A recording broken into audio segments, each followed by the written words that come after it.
like I say, many people would tell the police, those people in the White House sold me drugs.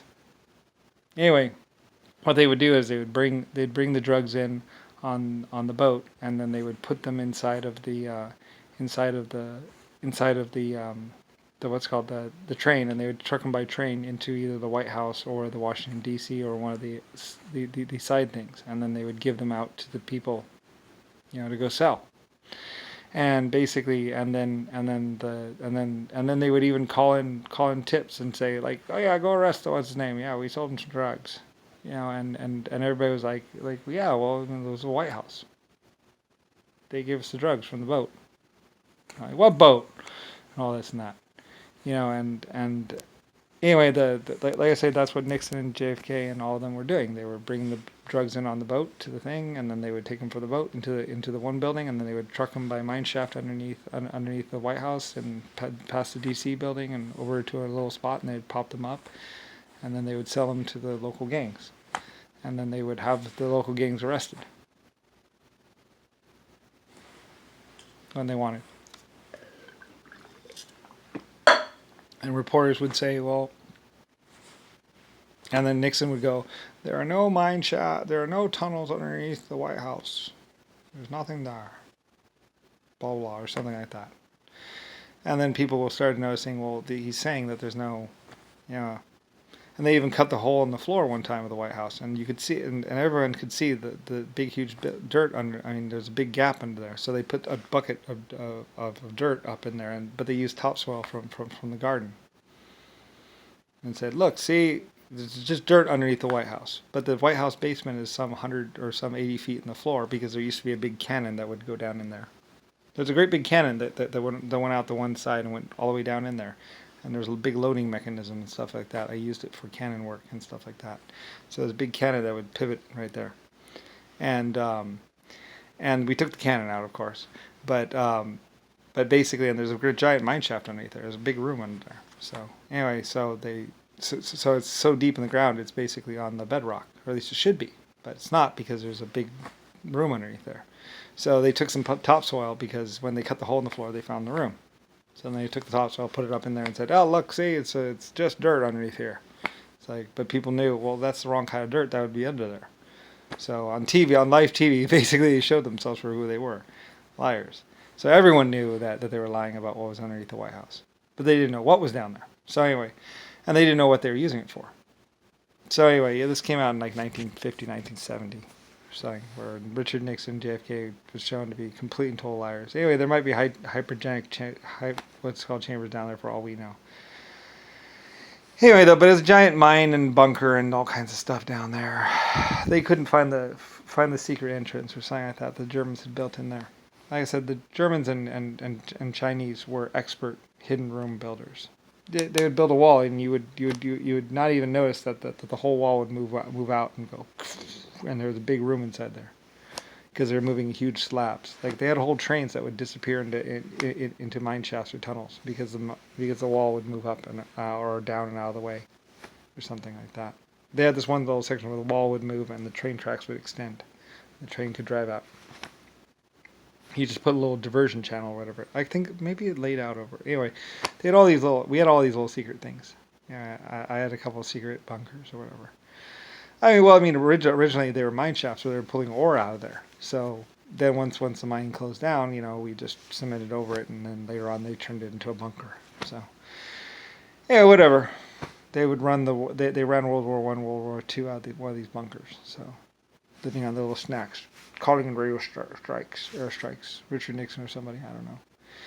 Anyway, yeah. So anyway, there's all these lies and stuff like that.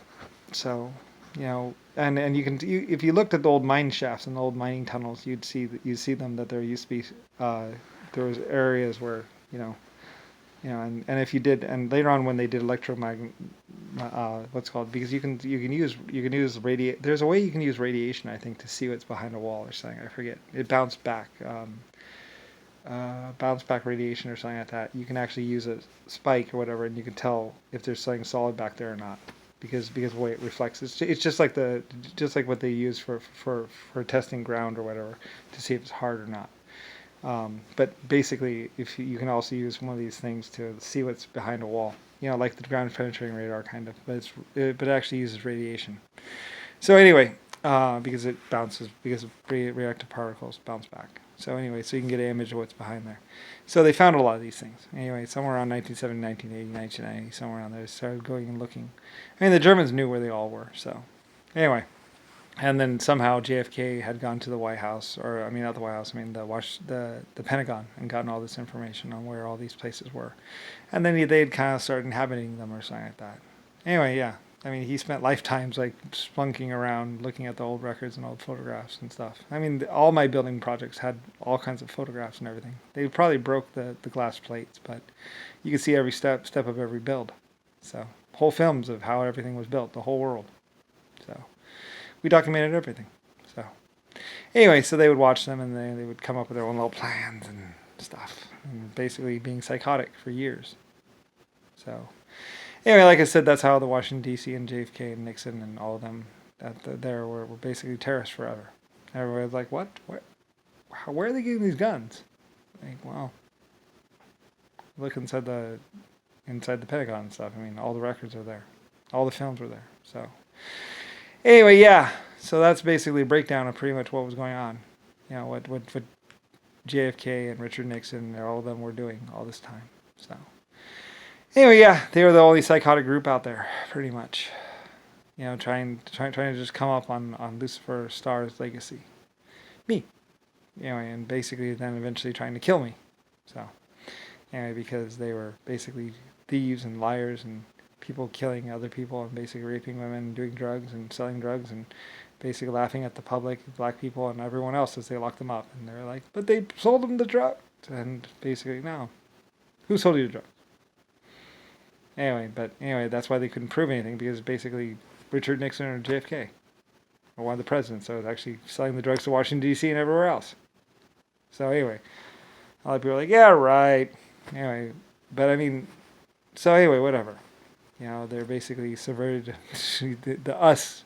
That's why they call it the us, not the U.S. or us. They try to make it sound like better, like it's the U.S. No, it's us, or them, actually. It's basically just the people that inhabit the White House. Crazy psychotic people. Because Lucifer Starr's White House. It has nothing to do with the government. Nor does the Washington, D.C. building really have anything to do with the government. Anyway, the government is more the police stations and everything else than the laws. And more what the public feels. But anyway. Yeah. So anyway, whatever. It's basically just the way the world was. So, and it would lead to basically trying to kill the creator of humanity. which I don't know if they knew that would deny their own existence. Maybe they just knew that was Lucifer Starr's White House, and they thought they would just kill Lucifer Starr and then be in my house. But Lucifer Starr also happens to be me, the creator. So, that's where they went terribly wrong with that somehow. So anyway, yeah. So I guess they were just trying to kill the guy who owned the house.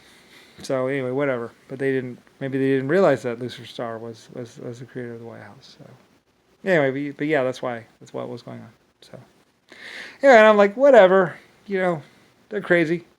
They're psychotic. They've been trying to kill me forever. Oh well.